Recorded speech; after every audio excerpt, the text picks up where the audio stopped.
Outside of following the best practices on how to write good prompts for Stable Diffusion, I want to show you a quick hack so that you will know how to adapt your prompts and your negative prompts according to the model that you are using. For example, at the moment I'm using Realistic Vision as my model, so I would like to see how to write good prompts for this particular model. You can go back to captivate AI, the website where we downloaded this model, and search for the model's name. Once you found the model, you can look through the photos that you really liked. For example, I really like this photo because it looks very realistic.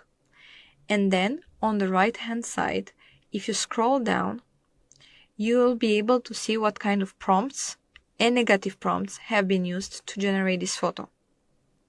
This is the hack that I'm using when I'm writing prompts. I look at the model that I'm using and I find a photo that I like. And then I copy the prompt that is used and the negative prompt.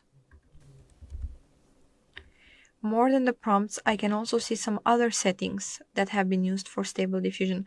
For example, the sampler, how many steps, and the CFG scale. These are helpful because, for example, I really care about the number of steps. Some models work better with more steps depending on how detailed the prompt is, and some models work fine with fewer steps. So in this case, for this particular kind of photo, I would also adapt my number of steps. And then I would adapt my prompt to this kind of structure according to the model. And this is the result that we got. So this is how you can adapt your prompts to the particular model that you're using. And for every model on captivate AI, you will be able to find the settings that produced the image. As we change the image, you can see these settings are changing. And I can show you for a different model. Let's pick Juggernaut. You can see this one, for example, has a more detailed negative prompt. I would actually suggest to use a quite detailed negative prompt. This is better. You can see the numbers of steps increased.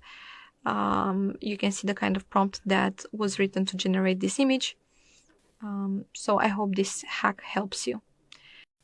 I also suggest that you print the guideline on how to write good prompts and keep it next to you. This is why I wanted it to be text and not a video, so that you can find any specific keywords or guideline very quickly instead of going through a video. So I hope the guide helps. And in the next video, we'll focus on how to create multiple AI models with the same face. So we are moving on to the next chapter where we are going to apply the technique face swapping.